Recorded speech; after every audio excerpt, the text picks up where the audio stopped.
Well, folks, it was hot as a firecracker out there today with temperatures in the mid-90s as expected. Right now, a beautiful evening shaping up just outside of Seneca, Missouri, to Indigo Sky Casino and Resort. Lots of indigo sky today across the 4 states, and you can see some high clouds off in the distance, and that's associated with some thunderstorms that are going to start moving in our direction. But first, let's take a look at the high. 95 was what we made it up to after starting out at 67.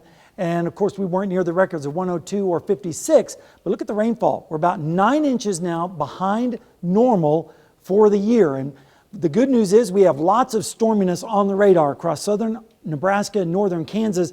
And guess where that's headed? That is developing and moving into a complex that will be moving to the south in time. So overnight, don't be surprised if you hear a rumble or two of thunder with those thunderstorms.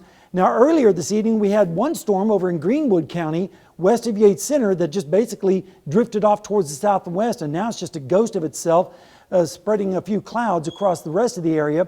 But we are going to see more thunderstorms develop later on tonight, especially up to the north and then rolling down to the south. Temperatures right now in the mid-80s, 83 in Stockton, 86 in Fort Scott, 87 right now in Parsons, same thing in Independence, appropriately named, 88 in Neodesha right now. When you factor in the dew points, tomorrow we're going to feel like it's going to be in the hundreds again, especially in Oklahoma. Check out this. Welch at 110, 110 in Veneta, 107 in Grove, and 110 in Veneta. This is what it's going to feel like. This is not the actual temperature, but it's going to feel pretty muggy tomorrow in between those showers and thunderstorms. In fact, our rain chances are going to be increasing as we go through the next 36 hours to hopefully where a lot of folks are going to get quite a bit of precipitation to help with the drought situation. Right now, we're looking at that frontal system up towards the north, and as we go through time, that first wave is going to come by, and that will be tonight and into tomorrow. And then on Thursday, we get a little bit of a break, but then we have more waves of storms coming in behind as over the next several days. And so hopefully, in the next several days, we're going to see multiple chances of showers and thunderstorms with this northwesterly flow pattern.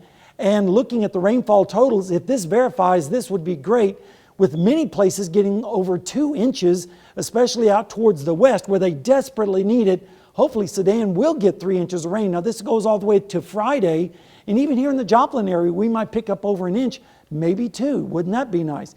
Unfortunately, we do have a threat of severe weather to go along with that tomorrow, so we'll keep a close eye on that for you. Be sure to download the app if you haven't done so already. We're expecting an elevated risk of high winds and heavy rain, maybe some small hail. Tornado threat is not really that great with this kind of setup, but we'll keep an eye on it for you. Temperatures tonight are going to drop down into the 70s and a few 60s with those storms mainly up towards the north. And then as we go through the day tomorrow, scattered showers and thunderstorms across the area, cooler with highs in the upper 80s to lower 90s, and then more waves of showers and storms tomorrow night into Thursday morning with lows in the 60s. And then on Thursday afternoon, partly cloudy skies with significantly cooler temperatures, generally in the lower 80s across the area. That'll feel nice. And then as we go into Friday, notice more storminess back towards the north and west, and that will roll our way as we go into Friday. Here's the 5-day or 7-day forecast actually. Storms tonight and tomorrow, high of 91. Then as we go into Friday, 85, 88 on Saturday with more chances of thunderstorms. And then we stay right around 90 degrees for the rest of the period, which is actually kind of normal for this time of year. Thank goodness we're not seeing 100 plus. Well, thank goodness. Well, thank you.